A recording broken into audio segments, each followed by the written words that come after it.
Isak tangis keluarga korban kebakaran kantor Teradrone pecah ketika tiba di gedung Disaster Victim Identification atau DVI Rumah Sakit Polri Kramat Jati. Mereka tidak menyangka anggota keluarganya jadi salah satu korban kebakaran. Sementara itu, pasca insiden kebakaran, sebanyak 4 orang karyawan serta 2 orang HRD telah diperiksa polisi. Pemeriksaan dilakukan guna menentukan ada atau tidaknya unsur pidana dalam insiden kebakaran ini.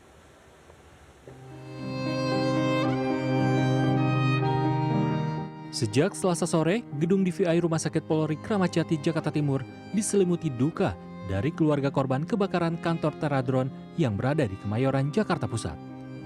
Isak tangis keluarga korban pun pecah ketika tiba di gedung Disaster Victim Identification DVI Rumah Sakit Polri Kramat Jati. Mimi Adriani, salah satu orang tua korban kebakaran, mengatakan per Selasa malam ia telah memberikan dokumen dan ciri-ciri buah hatinya kepada pihak rumah sakit, namun masih belum bisa melihat kondisi anaknya. Informasi terakhir yang Mimi terima, anaknya berada di lantai 5 gedung tersebut saat kebakaran terjadi. Gimana Rehan meregang nyawanya gitu loh. Kena asap di lantai 5. Menurut laporan dari si Pak Umay sih, kebakarannya mulai dari lantai 1.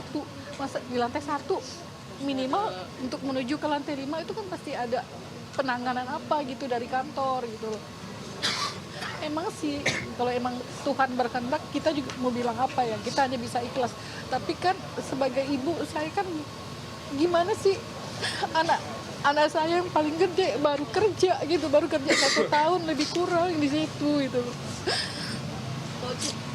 Setelah keluarga korban melakukan pendaftaran, petugas DVI Rumah Sakit Polri langsung mengarahkan keluarga untuk melakukan wawancara dan menunjukkan data-data pendukung seperti foto terakhir korban atau data medis. Untuk proses identifikasi, keluarga korban langsung menuju ruang DNA untuk melakukan sejumlah pemeriksaan yang nantinya hasil DNA tersebut dicocokkan dengan DNA korban.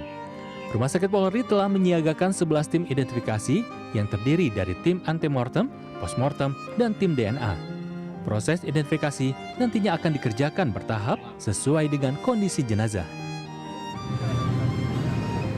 Sementara itu, sebanyak 4 orang karyawan serta 2 orang pegawai HRD diperiksa polisi pasca insiden kebakaran.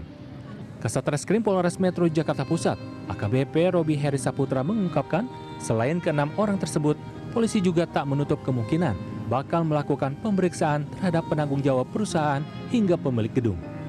Pemeriksaan dilakukan guna menentukan ada atau tidaknya unsur pidana dalam insiden kebakaran tersebut. Untuk sampai dengan saat ini kita belum menemukan unsur pidananya. Ya, kita masih menyelidiki apakah ada unsur pidana dalam kejadian kebakaran yang terjadi ini. Kalau kelalaian dari mungkin operator atau seperti apa? Ya, termasuk dengan kelalaian apakah dari pihak operator, manajemen atau pemilik gedung juga kita masih melakukan penyelidikan dulu.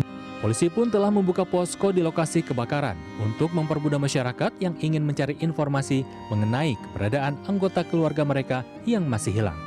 Tim Liputan CNN Indonesia.